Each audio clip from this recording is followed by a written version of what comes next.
Hello, I'm here to read some new-ish releases that I have personally highly anticipated. We are a little bit of a ways out from when they were released. I get all my books from the library, and I don't always get them first, and it also takes them a long time to order. So most of these are from quite a bit earlier in the year, but they're new to me, okay? In this video, I'll be reading Hunchback, She's a Lamb, Sky Daddy, and The Lamb. I didn't notice the lamb thing until right this moment. I have already read Hunchback and The Lamb, so I'm going to start by talking to you about them.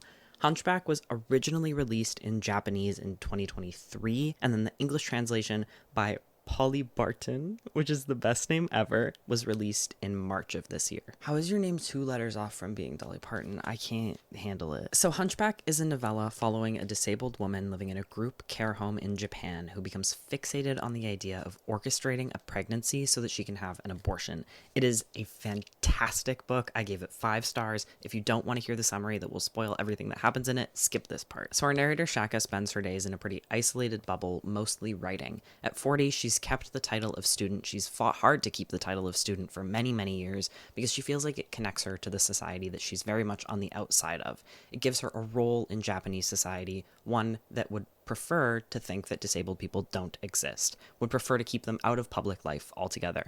And she largely is kept out of public life and kept very confined to this group home. So she spends her days writing her discussion posts for her remote schooling, publishing online erotica, and also suctioning mucus out of her trach and adjusting the way that she's sitting so that she's going back and forth between crushing her lungs and crushing her back, and then also like going to the meal hall for lunch and eating and seeing other residents at the home. Shaka's parents have died and left her with a large sum of money, more money than she could possibly ever spend in her very geographically contained life in this group home. She is a very generous person, and she's generous without being self-congratulatory about it.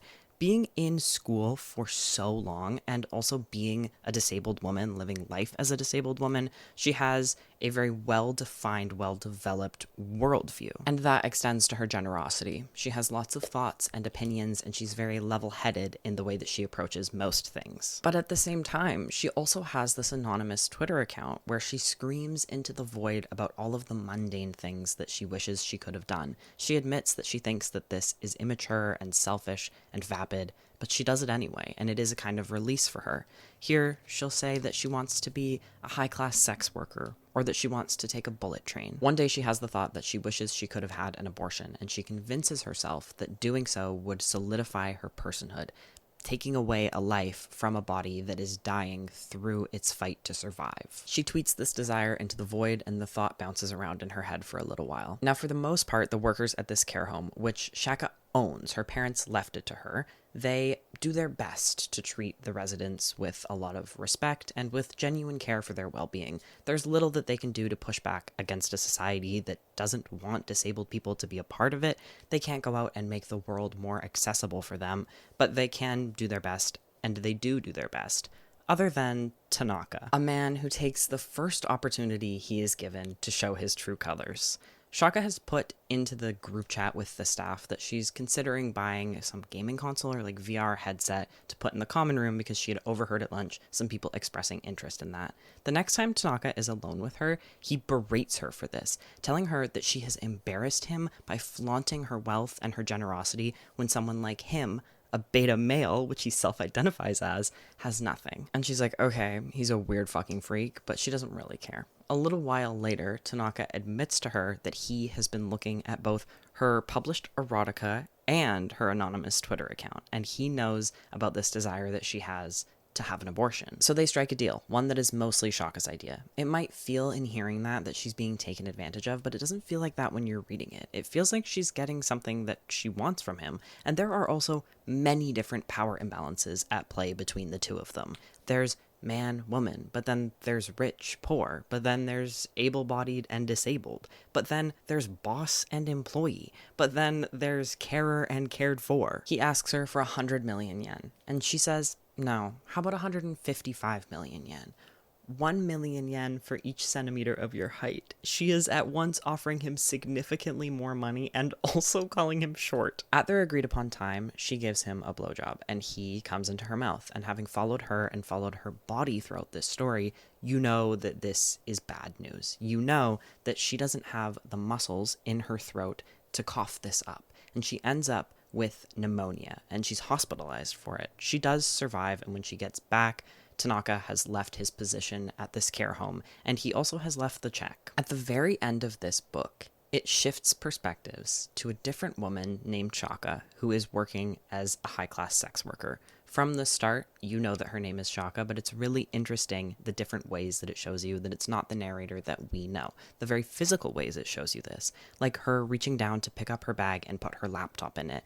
You know that the first Shaka that we followed would not be able to physically do that. This Shaka opens up to her client about her brother who went to prison for killing a woman at the care home that he worked at, and how to survive this, to survive knowing this about her brother and the tear that it's ripped through their family. She has been writing this woman's story. It's such a fun and interesting reframing that I really enjoyed. It left me confused for the perfect amount of time and then really satisfied me when I caught on. I love that both Shakas are using fiction to explore each other's lives. So I loved this book. I want all of my fiction to be about disabled people who are unapologetically sexual and angry. The story is extremely embodied. It's so rooted in Shaka's physical experience of living in her body and the anger that she feels at all the ways that her body betrays her, all of these things that she needs to work around. It's visceral in the frustration and the tedium of living in her body, of all of the exhausting thought and planning that goes into every movement. And it does all this. It shows us her anger, it shows us her frustration, without falling into a very typical and tired story of a miserable disabled person. She's angry, but she's not miserable. And this book is also fucking funny. I fell in love with Shaka's voice. I could have listened to her thoughts and her little quips for 500 more pages. Another thing I think this book does so well is it appeals directly to the able-bodied reader. She talks about how frustrating reading can be, about how readers can be so blind to their privilege of being able to pick up and hold the weight of a book, of being able to see the words, of being able to flip the pages on their own. How we can think about these things as though everyone has the same ability to participate in them, and how some people can even actively push against accessibility progress. She even says readers think of themselves as weak compared to athletes, but sports have done far more to forward disability access than academics ever have. It forces you to confront it. It forces you to squirm and to interrogate your own responsibility and be uncomfortable with that. It's also not babying you in this. It's not afraid to be angry at the injustice, and it is very willing to turn away the people who were going to get personally offended and not do the work anyways. This book was incisive, intelligent, unflinching. It was weird. It took what shouldn't be, but what are considered risks because this was written by and about a disabled woman, and it engaged me the entire time. Read it in a day, read it in a sitting, but this is so important and so thoroughly enjoyable, you have to read it. After Hunchback, I read a very different book, and that was The Lamb by Lucy Rose. This originally came out in February of this year, and it's a sort of gothic-ish horror novel about a young girl's parental abuse paralleled with her mom's cannibalistic tendencies. It sounds like it has the potential to be dark and clever and weird, and it was probably the book in here that I was anticipating the most, and it let me down greatly.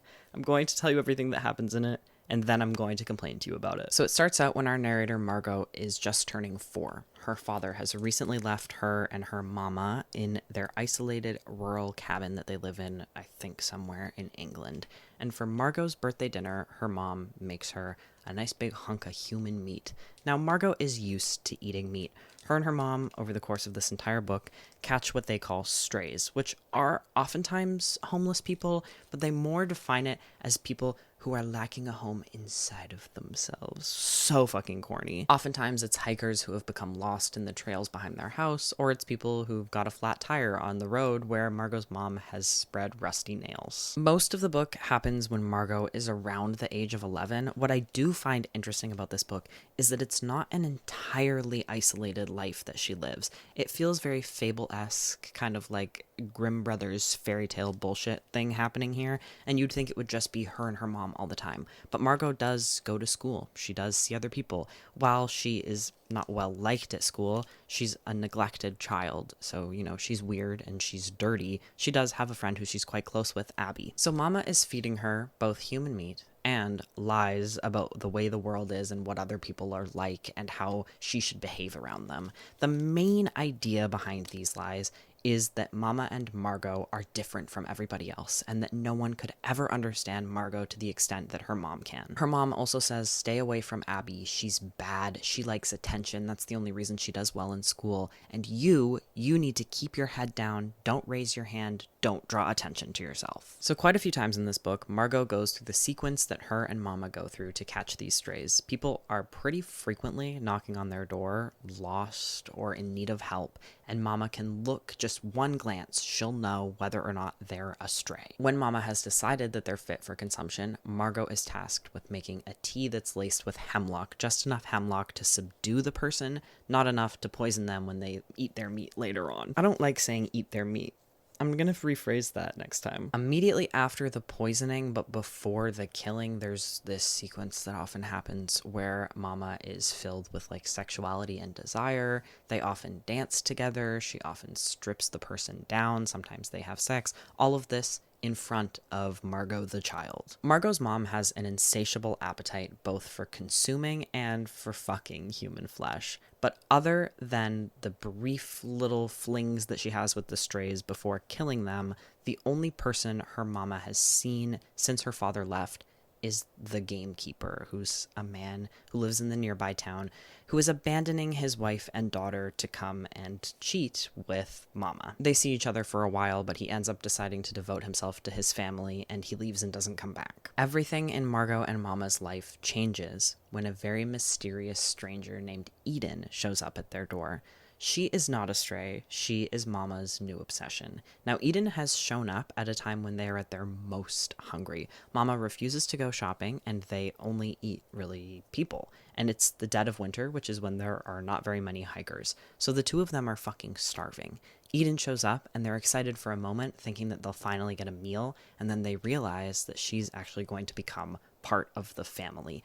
Not really a family, because Mama treats Margot in a way that is really rooted in what's happening in her romantic life. Her treatment of Margot oscillates wildly between absolute devotion and obsession, like you and I against the world, to complete neglect when she has someone else to focus on. So Margot is both jealous of Eden and also wants Eden to like her because that's her only way back into her mom's heart. On one of the first days that Eden is staying with them, in the beginning of this toxic whirlwind relationship, toxic from both sides, the gamekeeper shows back up.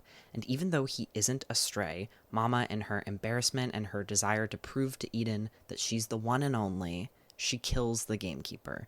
Eden is a little bit tentative, but on the whole, she is more than okay with the killing and the eating. At school soon after, Margot is playing with her one friend, Abby, a friend that they're maybe in love with each other, but they're kind of like too young to understand what that really means. And it is revealed, the one shocking moment in a book that should have been filled with shock, that Abby is the gamekeeper's daughter. So now Eden and Mama are even more strict in their desire for Margot to stay away from Abby. They want to keep their secrets. They don't want Margot to accidentally slip up and tell her something about killing her father.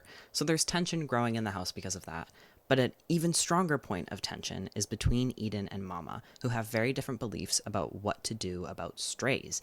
Eden thinks that they need to exercise restraint, that they can't take risks like they did with the gamekeeper, they need to slow down. And Mama is hungry. She's insatiably hungry. And she also, at the same time, wants to do whatever Eden wants her to do because she doesn't want Eden to leave her. She is flipping back and forth between explosive emotions. At one point, she'll be absolutely filled with rage, and then in the next second, it's just desperate apologies and devastating regret. And Margot is pulling farther and farther away from them because she loves Abby and she wants to maintain her friendship with her. Also because she's exposed to different ways that adults can possibly treat her, mainly through her bus driver, who is a kind man who lets her sit up front, away from the little bullies, the boys in the back who like to beat her up and give her bruises. But he's also noticing that there's more going on with her than just the bullying, that something's happening at home, and he's giving her opportunity after opportunity to tell him. He's asking her very gently if there's anything she needs to talk about, if there's anything going on at home. It all comes to a head when there's an altercation at school. The meanest of the bullies, Patrick, has asked Abby out. And Abby and Margot are talking about this at recess, and Margot is saying, just stay with me, say no to him. Abby's saying, I wish you and I could just get married and live together forever. And then Patrick comes over and Abby rejects him, and him and the little boys start picking on her, and to protect her best friend, Margot attacks Patrick. She bites his finger hard. Parents are called, and Mama and Eden are more than upset about this. Not only has she drawn attention to herself, but she's done it for Abby, the girl that they have demanded she stay away from. Now Margot is entirely pushed out of her home life, and despite her mom's physical and emotional abuse, she's lost without her, because a lot of this abuse has been based in making herself the center of Margot's world. So in her confusion and her anger, she lashes out by digging up all of the bones of all of the strays that they've killed, all of their clothes and their little knickknacks, and she spreads them over the hiking trail where the evidence is likely to be found. Back in the house, she overhears her mom and Eden talking, and Eden is convincing her mom that the next person that they need to eat is Margot, that they need to protect her from the world, and that they need to be alone.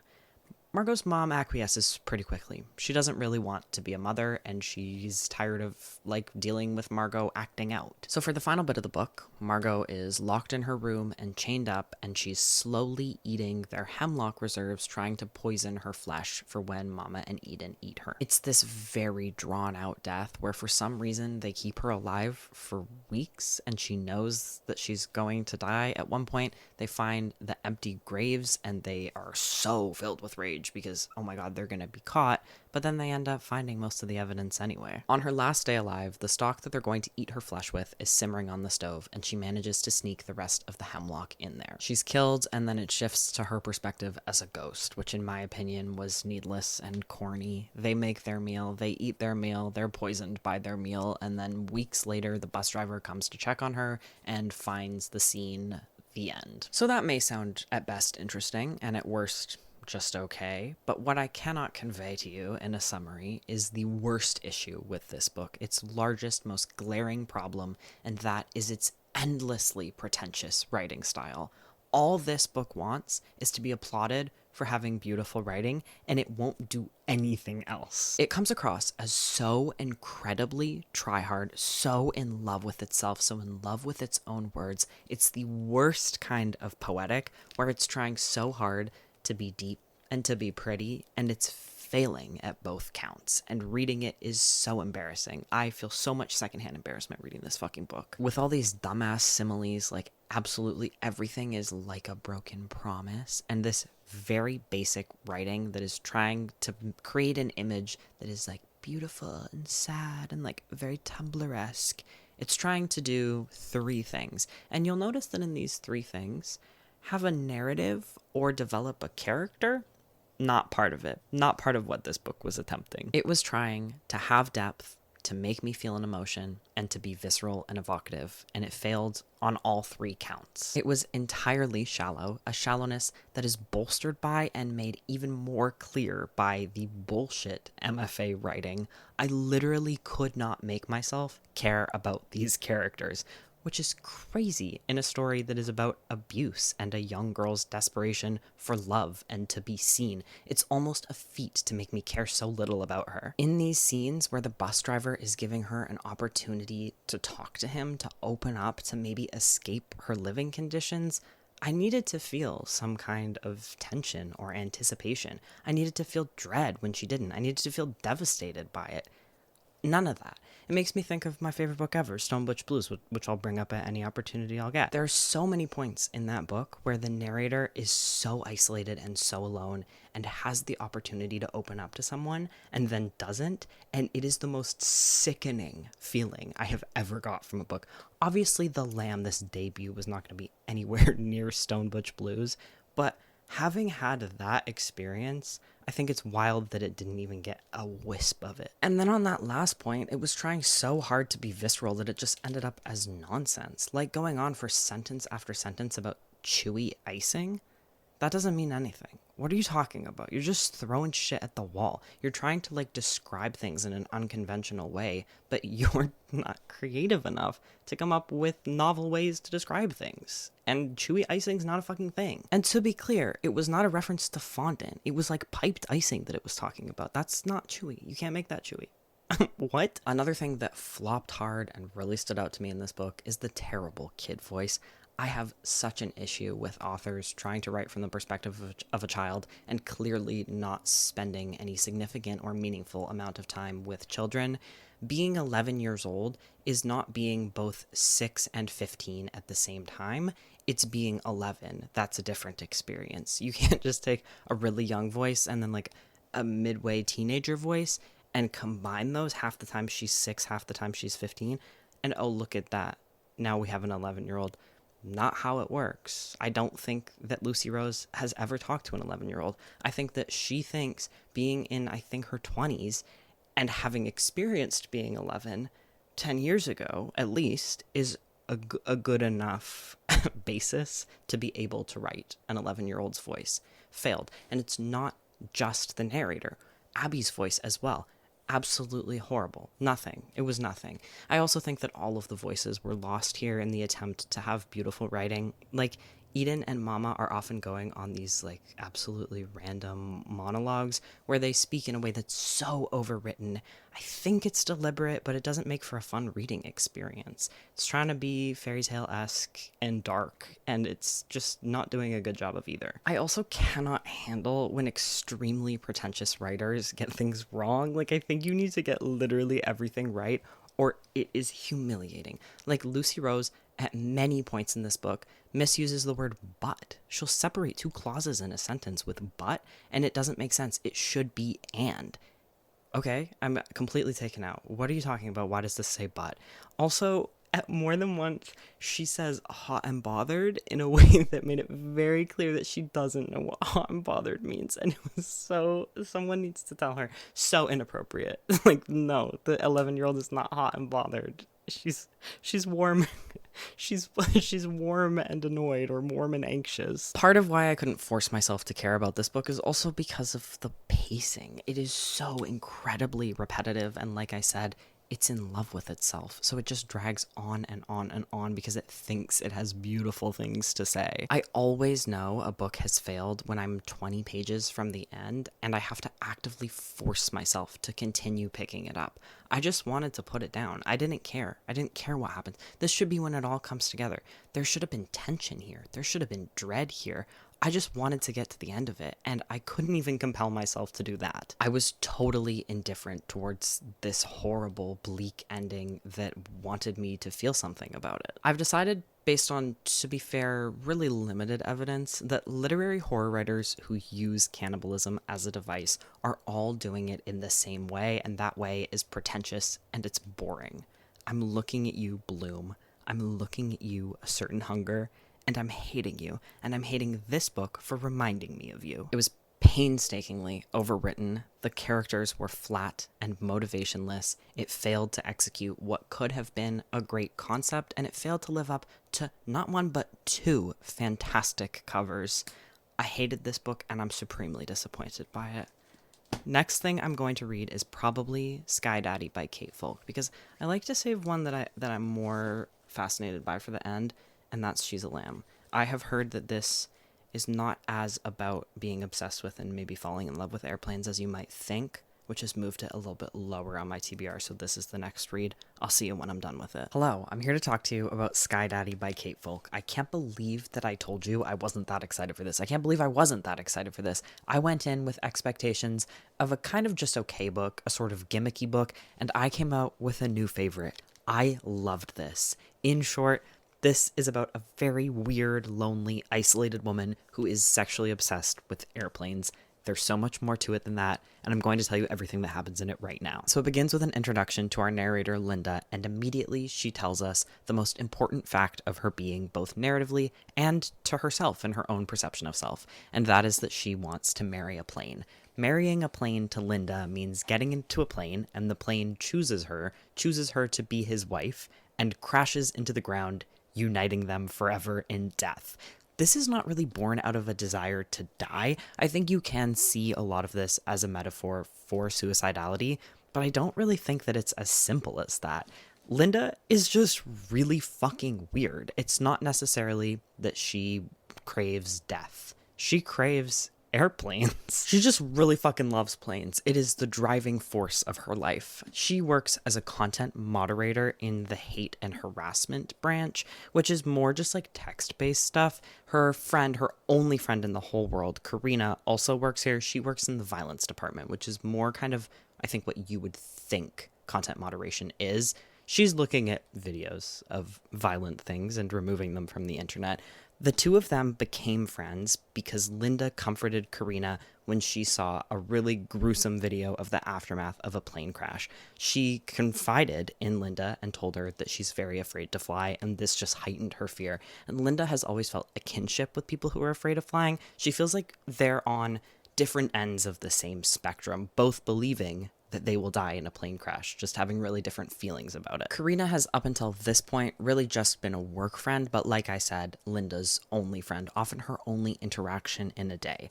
She knows kind of inherently, but also is told by the people around her and the way they behave around her that it's preferred if she blends into the background, if she is not like a fully formed person. Her living situation really confirms this. She lives in this like converted garage of this family, and they don't want her to be there. They want to rent out the space, they want to get money, but they don't want to know that she exists. She can't use too much water. She can't make any audible noise. She can't have anyone over. She can't use the amenities of the suite that she lives in. And I mean, she accepted this illegal and unethical setup, this windowless cube that she lives in, as a kind of punishment for herself, and as kind of coming from the belief that this is where she belongs. Linda is really aware of how her desires would be perceived by others, and because she has such a singular, tight focus, this absolute mind-consuming obsession, she has to hide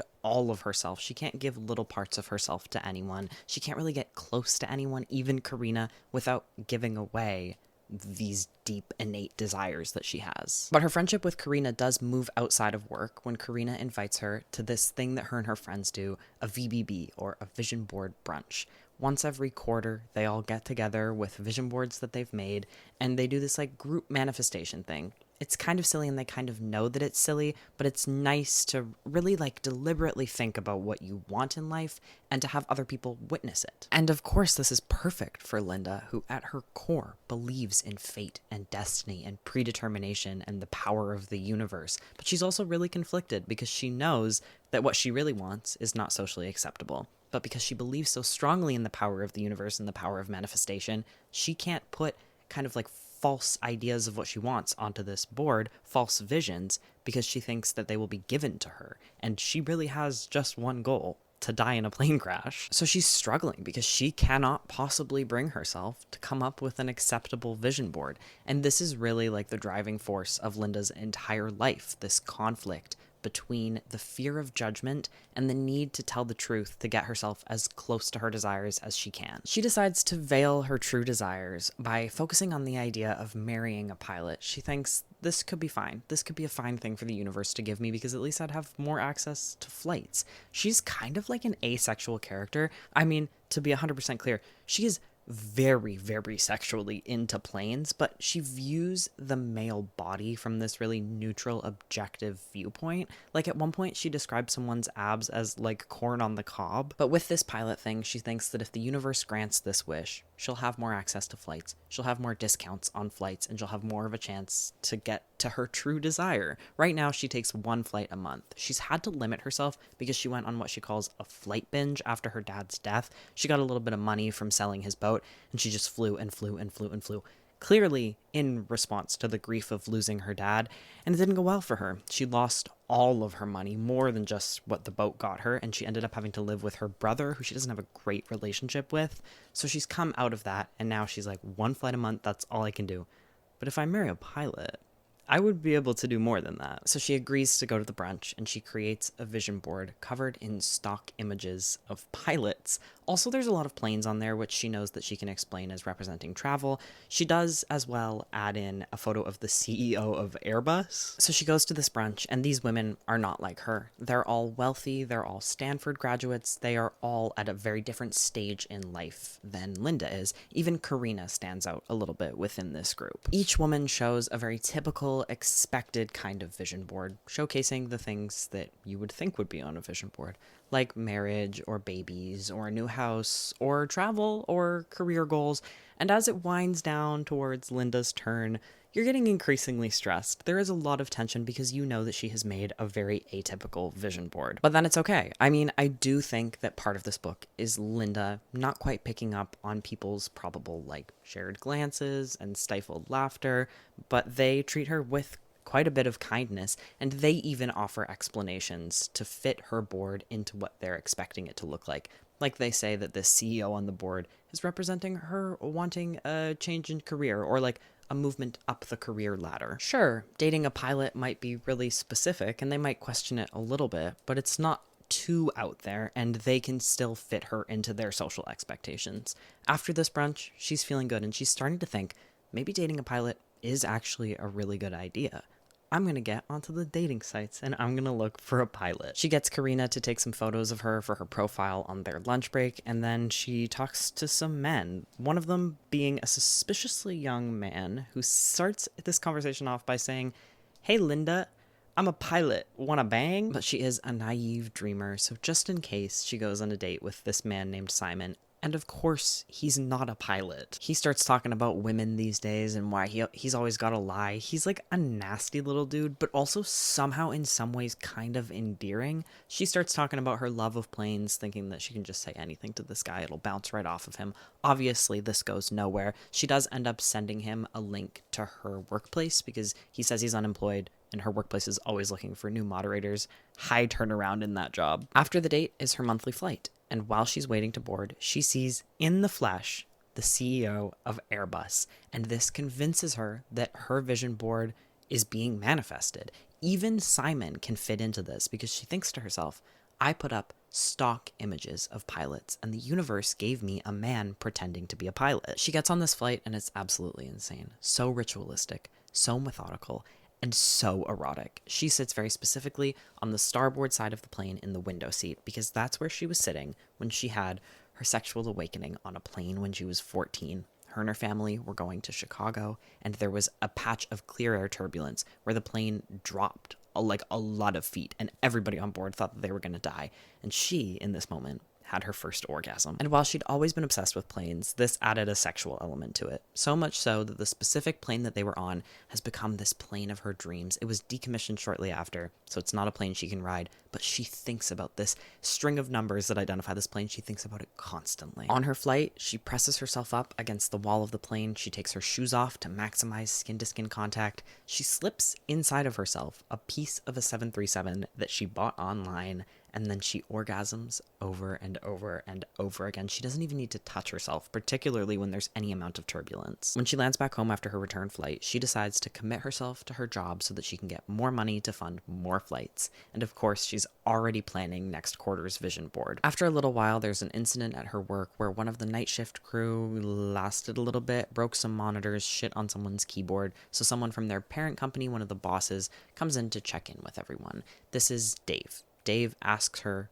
what is it that you want out of this job? Is there anything else we can do to support you? And she says point blank, I want a fucking raise. When she's printing off her photos for her next vision board, on a whim, she prints off an image of Dave to represent this raise that she's asked him for. At the next meeting, Karina is really prickly with everyone. She's going through some stuff in her life with her fiance who she thinks is cheating on her. And she's taking it out on these other women who she feels like have better lives than her. She's judgmental and she's negative about their vision boards. When she pulls out her board, they're kind of like, girl, that's the same one from last quarter. You've just added one thing onto it. And the thing that she's added is a photo of the coworker of her husband's that she thinks he's cheating with her on, and her eyes are crossed out. Karina's upset and she walks out onto the porch, so Linda is left to show her vision board to these other women that she really doesn't know very well. And Kate Folk does a great job of creating tension here, where you're certain that it's going to go wrong, that it's going to go poorly, that they're going to be so judgmental, and then it actually ends up fine. And then Linda thinks, oh, it's way better than I thought it would be. I can open up a little bit more. And then people start questioning and thinking that she's weird, and then she catches on and she really quickly reels it back in. Unfortunately, however, the universe does not quite understand her vision board's message about Dave, delivering him to her in the flesh at a club. Linda, as you might guess, is not really a clubbing person, but Karina has invited her as a support. Karina and her fiance Anthony they're fighting a lot. Karina won't like directly interrogate him about this suspected cheating, but she is tense and she's argumentative and she recognizes that. So she's trying to heal her relationship with her fiance by supporting him in his selling of novelty t-shirts at this club, and she needs Linda there to support her. Karina goes to get drinks and she doesn't come back, and when Linda goes looking for her, she sees her in an animated conversation with a woman that she recognizes because it was the woman whose photo was on Karina's board with her eyes crossed out. Linda kind of like backs up, doesn't want to get involved in this, and at that moment, Dave slings his arm around her shoulders and is shit-faced, like, oh my god, hi Linda, how's it going? He says, if you could do anything right now, what would you do? And she says, well, I would take a flight, obviously. And he's like, fuck it, why not? I have more money than I know what to do with. So the two of them fly to Houston, a flight that Linda is already well aware of because she's always obsessing over her little flight tracking apps. She knows all of the departures out of her local airport. This is stressful for you as the reader and for Linda because she knows that she has abandoned Karina in a moment of need, and Karina is really her olive branch to humanity. She can't say no to a flight though, so she just sends her like a really impersonal text saying, I'm heading off with a man, see you later, and turns her phone off. She realizes pretty quickly that while it's cool to have someone pay for your flight, Dave is not like a fun guy to be around. He's really annoying, he's harshing the vibe, and he's fucking up her rituals and her routine. When they get on the plane, she says, how about let's just not talk? But then in a moment of lust as they're taking off, she shoves his hand down her pants and he aids her in her plane orgasms. They get to Houston and he starts sobering up miserably. He realizes what a mistake this is. They don't have any luggage. He doesn't have his meds, so he books them a flight back home. When she gets home, she finally opens up her phone to see a bunch of messages from Karina, who is pretty rightfully angry, but also pretty vicious in her lashing out. But Karina cools down and they talk it off. Karina actually didn't end up having a bad night. She learned that her fiance is not cheating on her. It was really one way, and this coworker has been annoying him with her advances. Linda just tells Karina that she went home with a guy who she has created an image of that is the stark opposite from Dave. She does not tell Karina that it was their boss, and she does not tell her that they went to Houston. All is quickly forgiven, but there is a looming possibility of the potential for their friendship to end that feels overwhelming throughout this book because their friendship is really significant to both of them. They both bring a lot of importance, a lot of meaning into the other one's life. Dave had told Linda that the relationship between them couldn't continue, and Linda was relieved because she doesn't like him very much. But then last minute, he surprises her and says, I got us another flight, and she just drops everything to go. She literally leaves her laundry in the washing machine at the laundromat and gets on a flight with him to Denver. He tells her that he's on antidepressants and his libido is non-existent, but that last time on the plane, it was something special with her. So they do the fingering thing again. She doesn't get him off though. When they land, he says, we're gonna go visit an old friend of mine. He owns a bar in Denver. When they get there, it becomes very clear very quickly that these two are not friends, that they are old enemies from like college. Dave is 50, by the way. Dave thinks that his ex-wife, when all three of them were in college, cheated with this friend. The two of them get into a fight, and Linda and Dave, of course, leave. Linda doesn't like this. She feels like he brought her here under false pretenses. She's also seeing a side to him that is really emotional, really volatile, really hostile, and she's liking Dave less and less the more time she spends with him.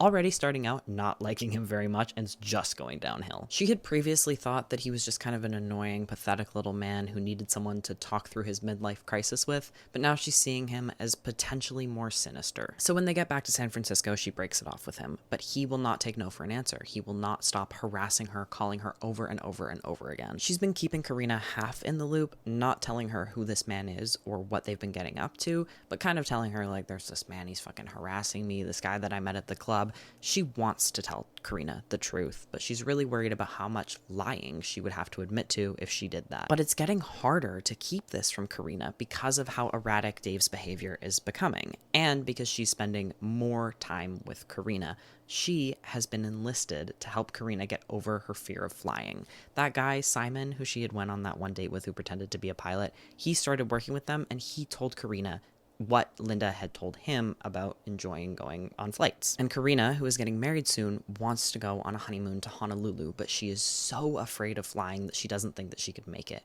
And so she thinks that Linda might be able to help her get over that fear. Linda agrees to it, but she's really conflicted about this, and she's continuously trying to put off the goal that they're working towards, which is the two of them taking a practice flight together. One day, they get back to Linda's bedroom after watching planes taking off and landing, and Dave is there. He plays it off by saying, oh, hey, I was just looking for a place to eat in the area. You know anywhere? Karina's like so cold. She's like, you could use Yelp. And then he leaves.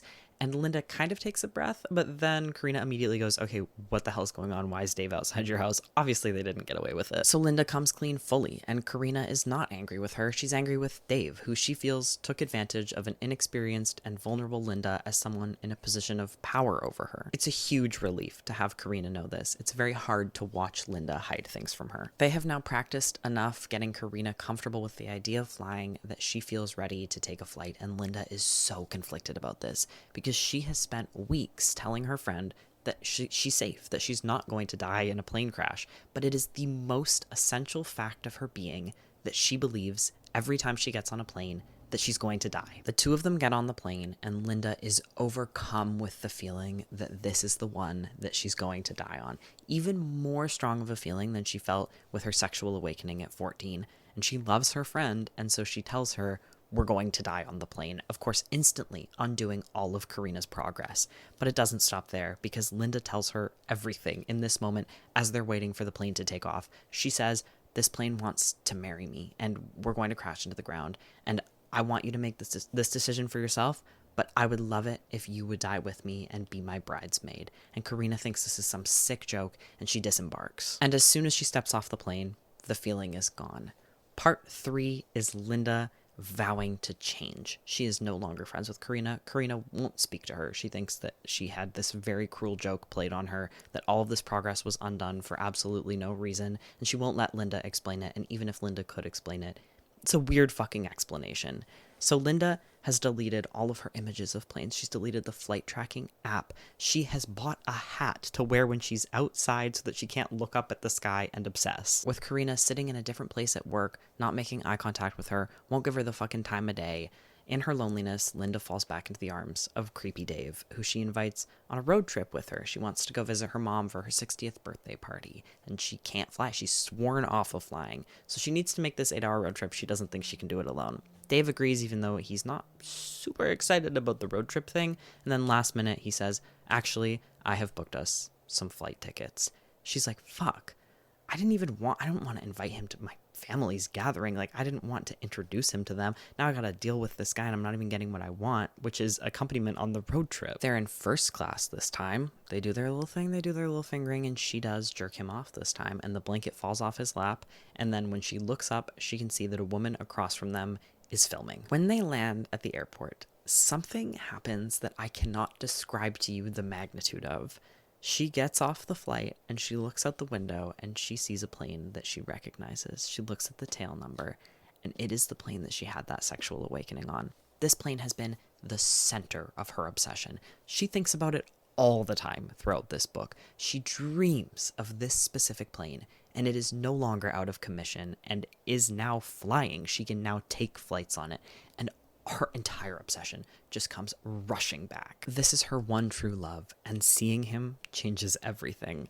They go to her mom's birthday, even though part of her is like, what if we just took this flight? What if we just got out of here? Dave's like, we came here for a reason. We gotta go see your mom. She like kind of tells everyone that she's in love with the plane, and they're all like, haha, Linda, always super weird about fucking planes. It's kind of a sad scene and very awkward for Dave, because Linda's mom is like, oh my god, I thought my daughter was never gonna be normal. She's like, oh, thank you, Dave.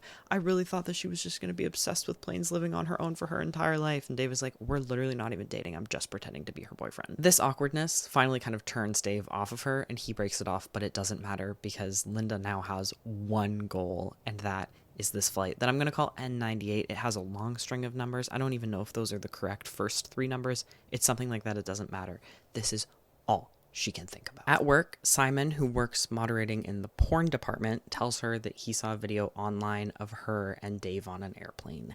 He takes this video to Dave, tries to blackmail him, get some money, and instead, Dave goes to the higher-ups and quits and tells them why. So Linda is pulled into the HR manager's office. She is offered a $1 raise to sign an NDA and keep quiet about this. And she says this meek, quiet, very like hardworking employee stands up and says, fuck that, I quit, give me $5,000 to sign this NDA, and they give it to her. So she's starting to blow her entire life up. She gets the money, and then she gets a text from the VBB group chat. One of them saying, sorry guys, I actually can't host. Can someone else do it? And Linda says, I can.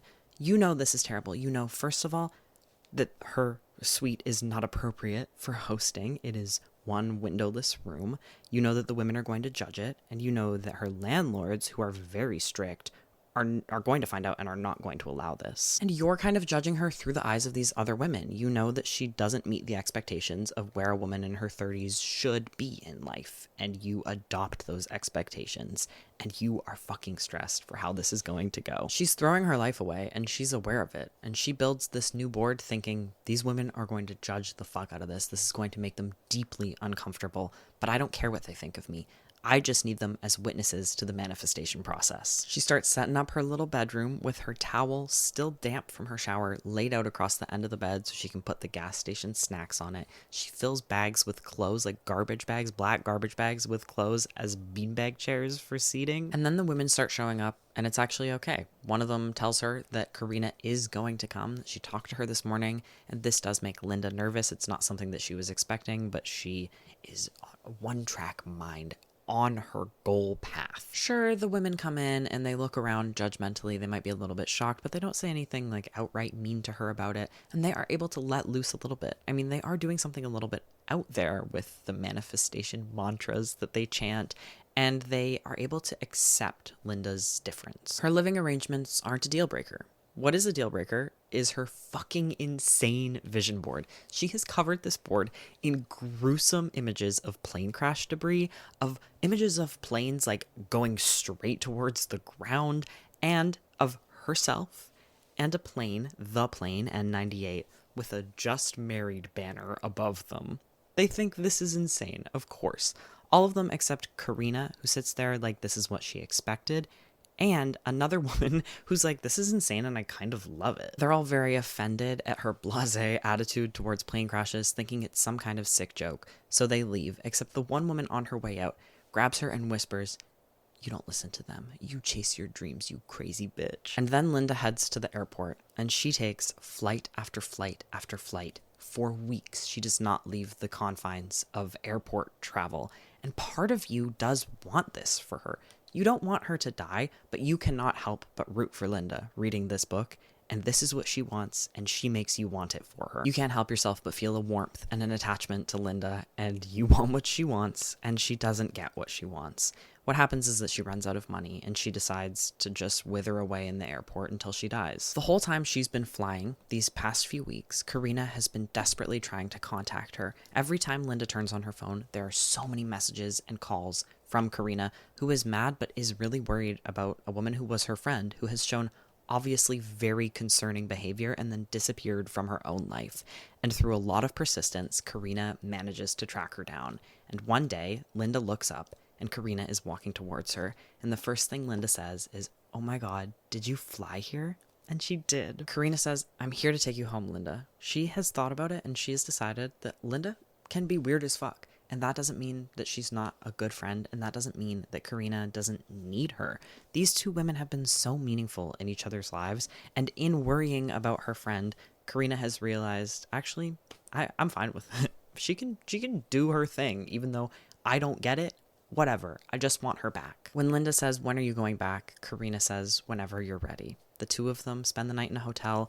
The first time that Linda has left the airport, she's like disgusted, like she hasn't showered in weeks. And when Karina sees her, she actually like runs her finger through Linda's filthy hair. Like there is so much love and tenderness between these two women.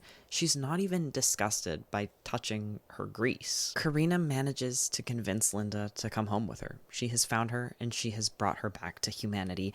At one point, Anthony calls, FaceTimes, and he says, you about ready to come home? It's just so casual, as simple as that. Just this acceptance by her friends. One of my very favorite tropes is a person who is so burdened by a secret about themselves that they think will cause everyone to turn away from them, and then people find out and it doesn't really actually matter nearly as much as they thought. They had been torturing themselves over this, and then their friends love them anyway. I'm thinking about Connell in Normal People, or The Shards by Bret Easton Ellis. I love that shit. And I like in this book that it wasn't necessarily that people could immediately digest and accept her. It is weird. It is undeniably weird what Linda believes about planes and her desires for planes, but her friends could come to the conclusion that they love her anyway, even if it took a little while. It's just so fucking tender. Karina and Linda get on a plane to go back home, and when they get on this plane, Linda is once again overcome with the feeling that this is the flight that she's going to die on. She turns to Karina and tries to tell her, and Karina just says, I know. They get up into the air, there's crazy turbulence, the plane starts banking, and the book ends with Linda saying, I held Karina's hand until I couldn't anymore. It does both satisfying endings. It does them both, and it doesn't weaken either of them. You don't get the bleak ending of she just dies in the airport, or she gets kicked out of the airport and she dies on the street. You get both satisfying endings. She's taken back to humanity, she's loved and accepted, and she gets what, at the end of the day, she really wants more than anything, to die in a plane crash with her best friend by her side. And in reading this book, these are both things that you have come to want for her, and I just thought it was fucking perfect. I was so happy with the conclusion when I finished this. And that's crazy to say, that I was happy with her dying in a plane crash, but I was. It was exactly what it needed to be. She did such a good job balancing those two endings. This was just the perfect book to me. I don't think objectively it's perfect. I can see other people thinking this is maybe slow or boring, or just not really their style. Maybe it could be a bit repetitive. I didn't feel any of that reading this. I just fucking loved the whole thing. I could not get enough. I could have read 500 more pages inside Linda's head.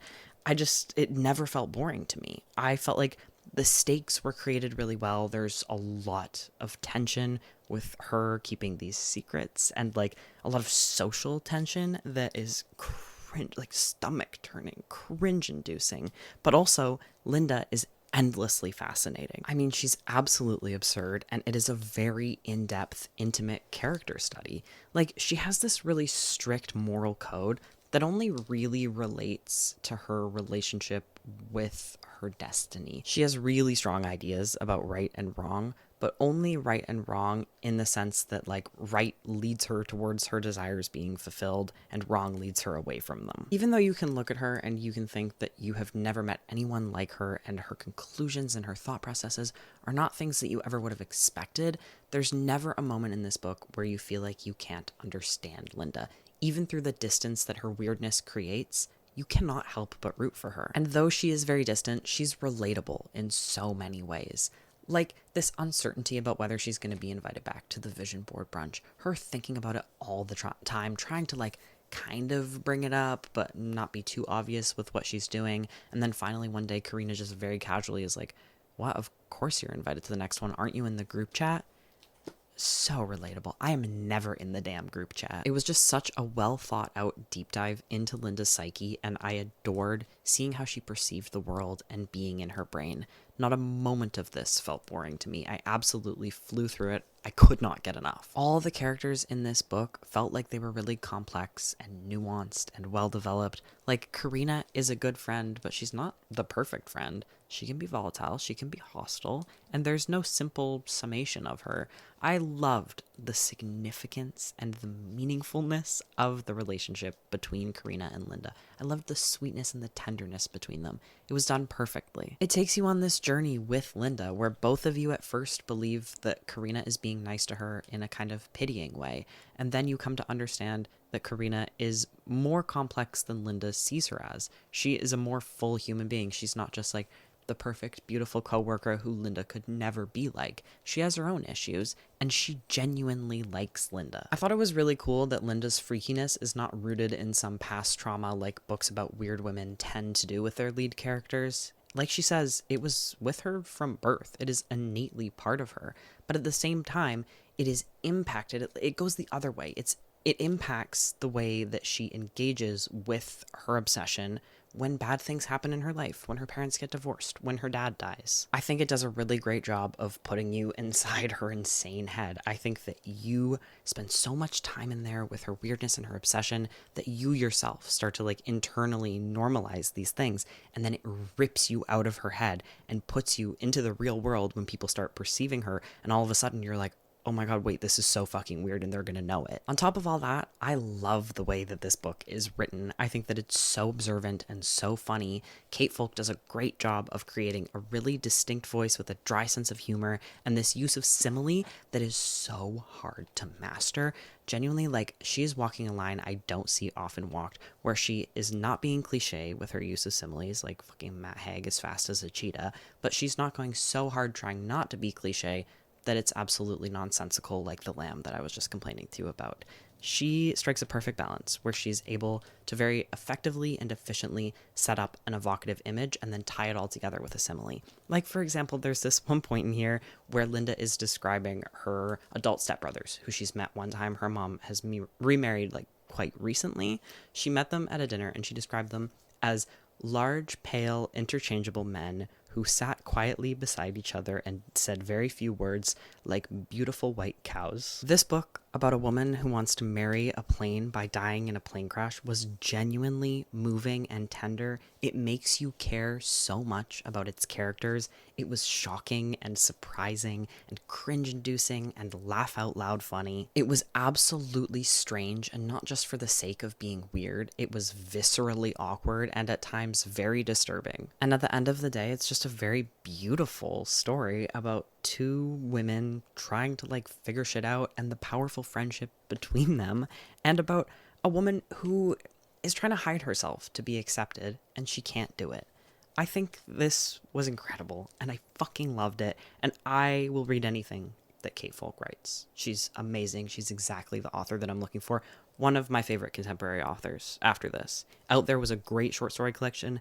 This is a fantastic debut novel and I just love it. I have only good things to say about this book. I fucking love this book. Go read this book and don't tell me if you hate it. I don't want to hear that, okay? For the last book, I'm reading She's a Lamb. Hopefully it will live up to the 2 5-stars I've already had in this video. I'm crazy. I will see you when I'm done with it. Just talk to you about it. Okay, bye. Hello, I'm here to talk to you about She's a Lamb by Meredith Hambrock. This is a book that is trying to capitalize off of the trend of unhinged women in fiction by telling the story of an aspiring musical theater actress who has this deeply rooted inherent belief in her own greatness and star power that has yet to be recognized, and a spiral ensues. I thought that this book was dog shit, and I'm going to tell you all the reasons why after I give you a plot summary, so if you don't want to hear spoilers, skip this part. So this opens with an introduction to our admittedly unique narrator, Jessamine. She's 26 years old, and she's working at a theater, but she's dreaming of being on the big stage. Competition and the lack of external validation and her belief in her own greatness has made her a cruel person. It has both softened and hardened her. Softened in the way that all of her behaviors and her feelings are rooted in this very deep, aching insecurity that she has, that she puts on a facade to cover up for the people around her and also for herself, but that you can tell is there. You can see it in all of her actions. Her insecurity comes out in the way that she judges the women around her viciously. They're all vying for the same parts. They all are working in local theater. None of them have seen great success, but she looks down on them to feel better about herself. And she does think really highly of herself in a way that I found to be really simple and really explicit, like annoying, but without being interesting. She'll say things often like, in my expert opinion, or my agent is a genius, he has impeccable taste because he signed me. A lot of it is trying to be sarcasm, but the sarcasm and the humor in this book really falls flat. It's just all a lot of telling and not showing of her insufferable qualities that did not engage me. Jess goes for an audition for Maria in The Sound of Music, and there she runs into her nemesis, Samantha Nguyen, who has had far more success than she has, but again, is still doing like local Vancouver theater. By the way, this is not quite too much set in Vancouver, but it is really set in Vancouver, which is a bit off-putting as someone whose hometown is not too far off. Jess is clearly really jealous of Samantha. She also says that Samantha has diversity points. Samantha brings up some incident that had happened a few years before at Shakespeare on the Lake, which is some sort of theater thing. I'm pretty sure this is a direct and silly reference to Bard on the Beach. Any other BC people out there go on a field trip to Bard on the Beach? In this interaction, Jess is devastated to learn that Samantha is doing the same song for her audition as her. She goes in first, and then later on, Jess goes in. She does her audition, and it's a duet, and she doesn't sing the man's part. She just kind of like stands there awkwardly, and she hears as she's leaving the room the casting directors talking about how weird and awkward that audition was. Then, waiting outside for one of her 2 boyfriends to pick her up, she overhears the casting directors come out and talk about how they're so glad that they found Maria. One of them says that they are texting with her right now, and Jess knows that it's not her. So she's got 2 boyfriends. One of them is Vishal. He is a wealthy man doing something in real estate. He's a bully. He's not nice to her. He says bullying is my love language. Often he will give her money to get her out of his house the morning after. He doesn't really want her around. It's a very transactional relationship.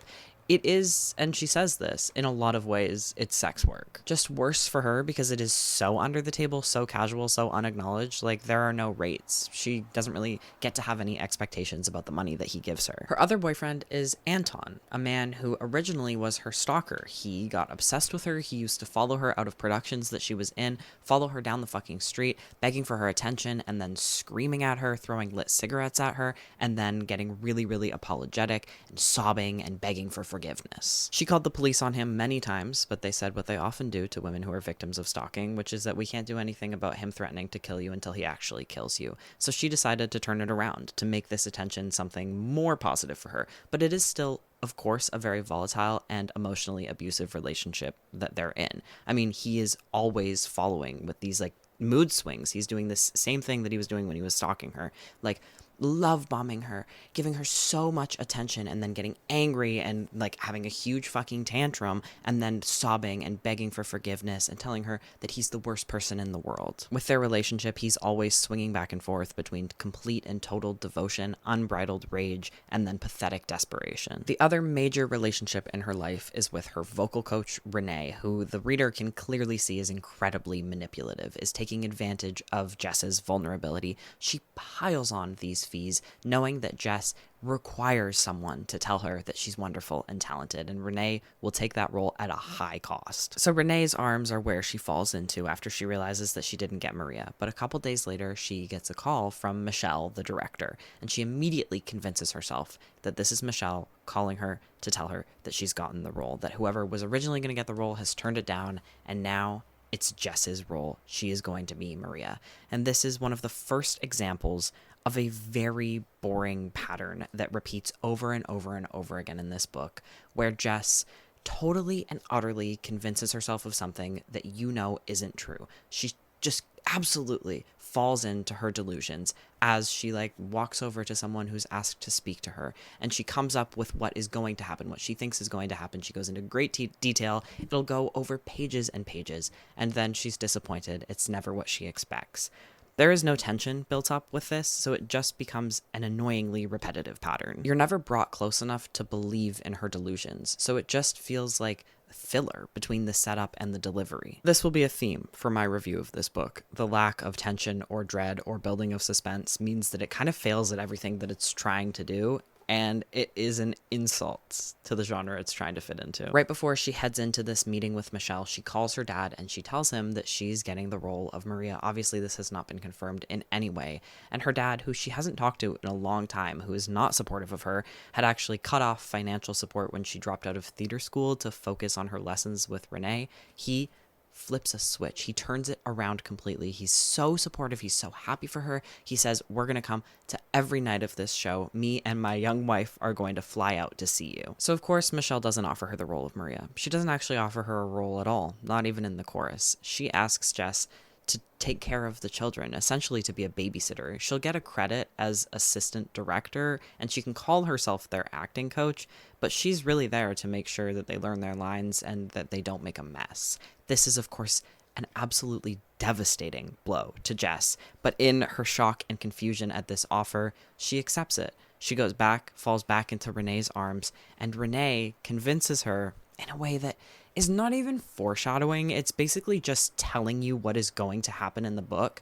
Renee says, you're the unofficial understudy in case something happens to the real actress. They don't have the budget to pay a real understudy, but Michelle is forcing you into the role of Maria by surrounding you with these children. So rehearsals begin, and Jessamine is devastated to find out that, of course, the role went to Samantha. She's also devastated to see that Rudy, the bartender at the theater job that she's at, has also been cast. She had no idea that he was an actor. She'd actually many times spoken down to him about the art of acting because she thought that he didn't get it, she learns that he actually has made his Broadway debut. He's the complete opposite in terms of humility. He is such a humble person, and he puts so much less importance on his resume than she does. He doesn't think too highly of himself, and he doesn't put the same stakes in getting roles and being in big productions, and this frustrates her. But she can also tell that Rudy likes her, so she kind of like keeps him around. She puts him on the back burner because she wants anyone who will confirm her greatness and give her attention close to her. In rehearsals, she's really overstepping, trying to get as close to the role of Maria as she can. She'll run lines with the kids, but only if she is running Maria's lines. She'll even interrupt their singing practice by doing her own little numbers.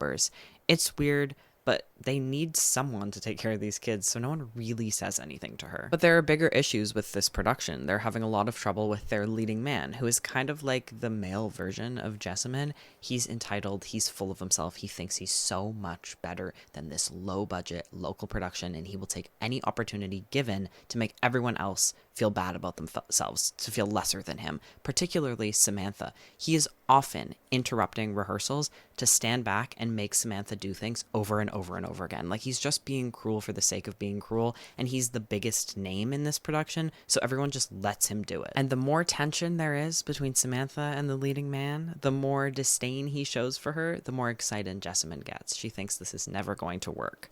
During this time, her agent gets her a audition for this really buzzed about new play that she doesn't want to take because it's not musical theater. Even though everyone in her life is always telling her that her acting is really good and she should seek out more plays, she wants to be a singer, she wants to be on Broadway. Then she tells Rudy that she has this audition that she's not planning to take, and he's like, oh my god, is it for Sister Gorgeous?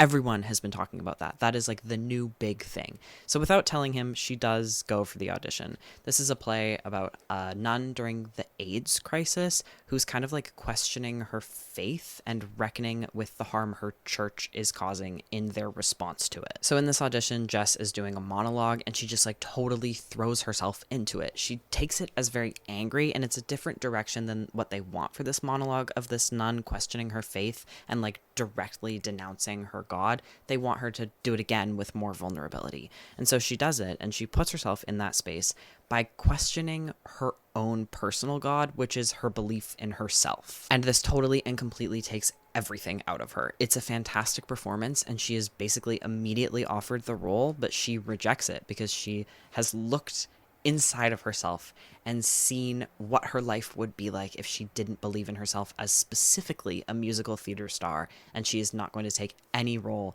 that moves her away from that goal. Again, there's no tension here. I haven't really been made to care about this choice. I understand on an intellectual level that this is the right choice for her, that this would be great for her career, but on an emotional level, I just don't care because I just have not connected to this character at all. Back at rehearsals, Jess stands in for Samantha while she's getting her costume fitted, and afterwards she comes up to Michelle and she gives her these notes about what she thinks the character should be doing in that scene. This is clearly shown to be an overstepping, and this is yet another time of her going over with the expectation that Michelle is going to get on her hands and knees and thank her for her genius, and obviously that doesn't happen. When she looks up after Michelle kind of rejects this conversation pretty kindly, she sees Samantha in the doorway laughing at her. That night, once they're sent home from rehearsals, Jess is waiting outside, and around the corner she can hear Samantha loudly vlogging. This is something about Samantha's character. Jess looks down on it, thinks that she's stooped so low to be a vlogging YouTuber, but it has actually helped with her networking and furthered her career. Samantha is telling her vlog that it is very pathetic and desperate and embarrassing to do what Jess did, giving notes after acting as a stand-in for blocking purposes. She says you have to know your place. This is so on the nose that it becomes a little bit nonsensical to me. It's very pointed and very direct, and it's said in a mocking tone, and it makes me think, who is this for? Like, she is not aware that Jess can hear her. If being a YouTuber is a networking tool for her, this is not a good look in the industry. And I think if it's not, even still, nobody is watching this. Like, who wants to watch her have this like really shitty elitist attitude? Like, she is saying things that are true, but she's saying it in a very mean girl kind of way. I just think that the plot has been lost here. Jessamine, as you might expect, lets out a fucking scream, and she runs at Samantha and she pushes her off the wharf into the ocean.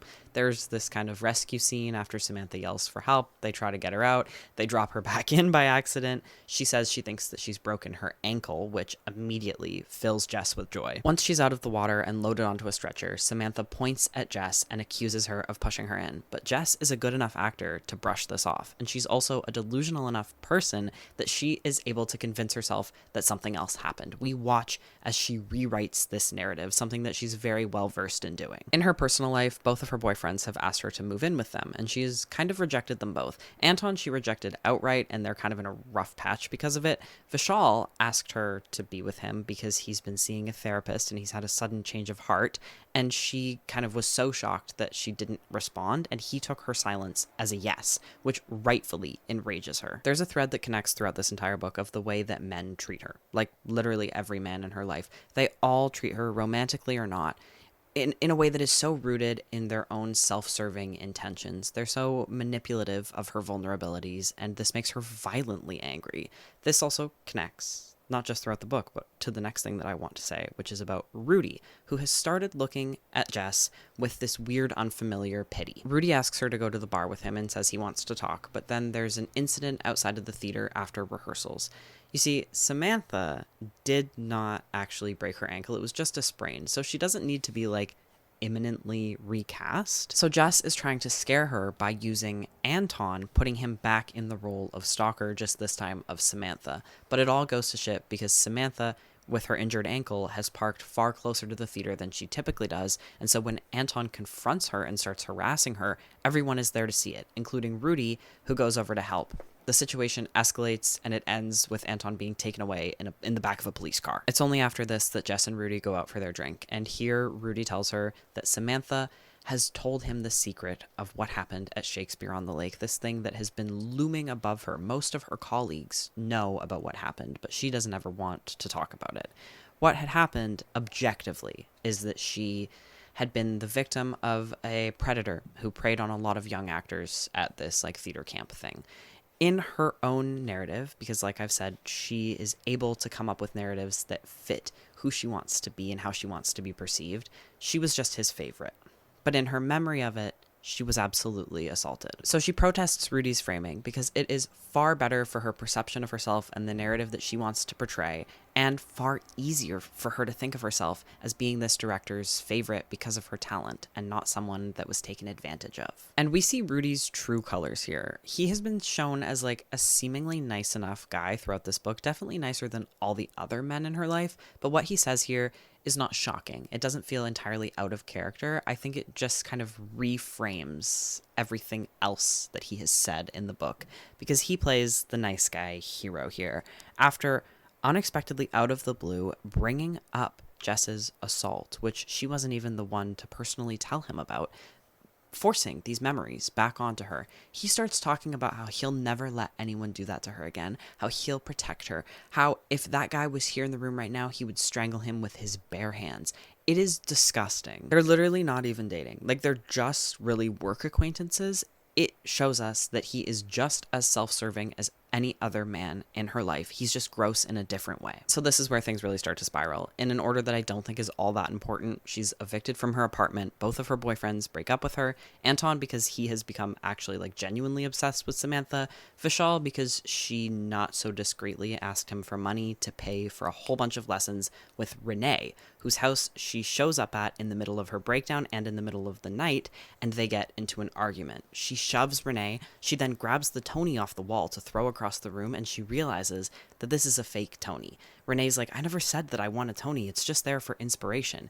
And her entire construction of this relationship with Renee, which has been life-saving for her, is absolutely destroyed. This destroys her narrative that she's special, that she had been chosen by a vocal coach who had won a Tony. She shoves Renee again, and then she runs out of the house and she starts slamming the gate over and over until Renee yells at her to stop. On the morning of the dress rehearsal, she gets a whole bunch of text messages from an unknown number, but they're signed off as from Michelle. When she shows up for this meeting, again, for pages having convinced herself that this is Michelle giving her the role of Maria, it's Samantha who's there. And Samantha starts telling her the honest, hard truth. She says, you need to know your place. I know what you're doing, always waiting in the wings for me to mess up so you can swoop in and take the role of Maria, but you will never be Maria because you can't fucking sing. She says, no one will tell you the truth that you're an awful singer because everyone is walking on eggshells around you because you were a victim of this director that we all knew was a predator and nobody said anything. And Jess, of course, quickly shifts her internal narrative of this experience, thinking to herself, how dare you say something like that to me? I'm a victim. Then Samantha pulls out her phone and she says, this is the phone that I dropped into the ocean when you pushed me in. I know you pushed me in and I now have proof because I got a scuba diver to go down there and get this phone and there's a video on it. I was vlogging when I fell. Samantha says, if you don't quit now, I will show this to everyone and you will be blacklisted from this industry. Jess says, okay, I agree, I quit. Samantha turns to leave and Jess grabs a fistful of her hair and yanks it down hard, and then the chapter ends. At the dress rehearsal that night, Samantha doesn't show up. Everyone is fucking panicking. Jess is the only person who knows all of the lines, all of the blocking, and all of the choreography, so she fills in, but they won't let her sing. They have another woman backstage who is singing for her. This is the best part of this book. I think this reveal that all along she was actually a really, really terrible singer. There had been hints of it. You never agreed with her perception that she was this like talented star. People have said offhand comments about her singing, but it's been so clouded by her own belief in herself. But now that you know, you can see all of these moments where people were gently reacting to her fucking terrible singing, not just making comments about other aspects of her performance like she had perceived. So the police are already involved in Samantha's disappearance because it is so uncharacteristic for her to miss this, but they're following the thread of the guy who just the other day was harassing her outside of her workplace. That night, she goes for dinner with her dad, who has flown in from Toronto, and his new wife, and she is very frustrated with him doing the thing that she does, which is rewriting his own narrative to be this dad who was always supportive and always knew that she could do it. She's enraged by this, as she should be. And she's also very irritated by his wife, who is only 10 years older than her. She makes a big scene and she storms out of the restaurant. After hours at the theater, her and Rudy sneak in and they start drinking from the bar, and then Rudy confronts her and he says, what happened with you and Samantha? I know that you knew that man who was harassing her. I saw the way that you two were looking at each other. Please explain to me what's going on. She manages to make up an excuse about Anton stalking her originally, which is true, just not the entire truth of it. And Rudy forgives her and they start making out. And then she becomes increasingly disgusted by him. And the more he touches her, the more angry she gets, until she reaches behind her and she grabs a knife and she slits his throat. She cleans it all up and then she falls asleep in the theater to get some rest before her opening night as Maria. On opening night, she lures the woman who's supposed to be singing off stage into an abandoned warehouse, and it's implied that she either kills her or locks her in there, probably seeing how that's how she solves all her problems. It's probably the killing one. And then she stands in the light lock waiting for her entrance as Maria, and she looks in at the crowd and she sees that her father is not sitting in the seats that he should be in, that those seats are empty. And it all starts falling apart, like really falling apart.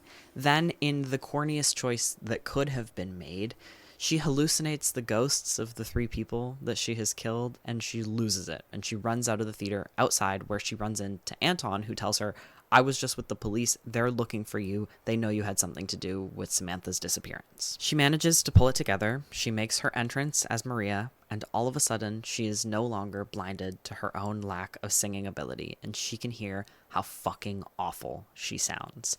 And so can the audience.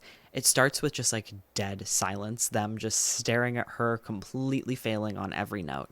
Then people start laughing, then people start booing, then people start leaving, then the police kick the doors down and they say, everybody get on the ground, and they point their guns at Jess. Jess reaches over to a stagehand, grabs scissors from their pocket, grabs the youngest child actor, and holds the scissors to her neck. Renee steps down from the audience, trying to calm her down. She releases the kid, and then she's either shot or tased and then tackled by the police. While she's on the ground, she looks up into the audience and she sees that her dad and his wife are there, that they had actually like bought better tickets once they saw how shitty their front row tickets were, how bad the view was from there. They had bought the best tickets in the house. He's seen the whole thing.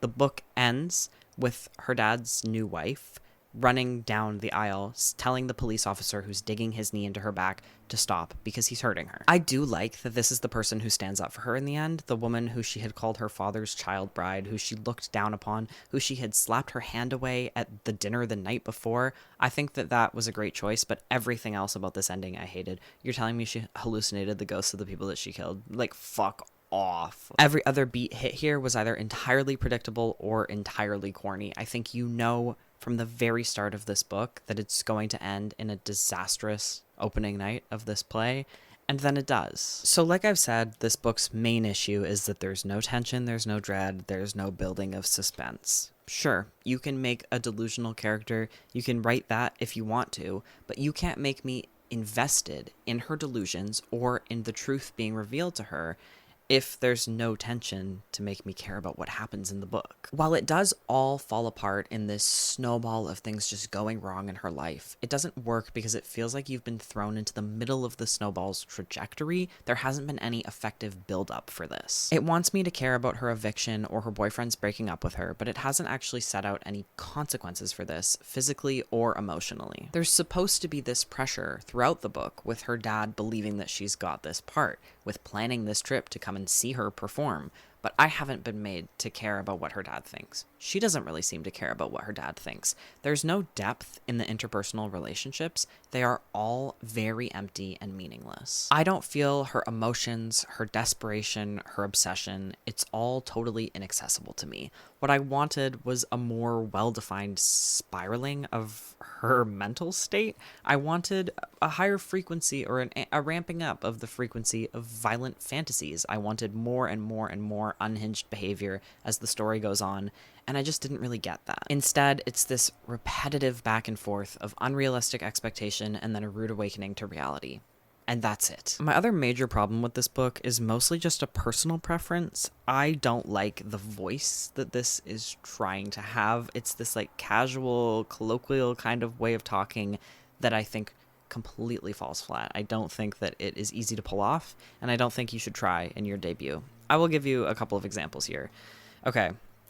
And really, if you think about it, she's right.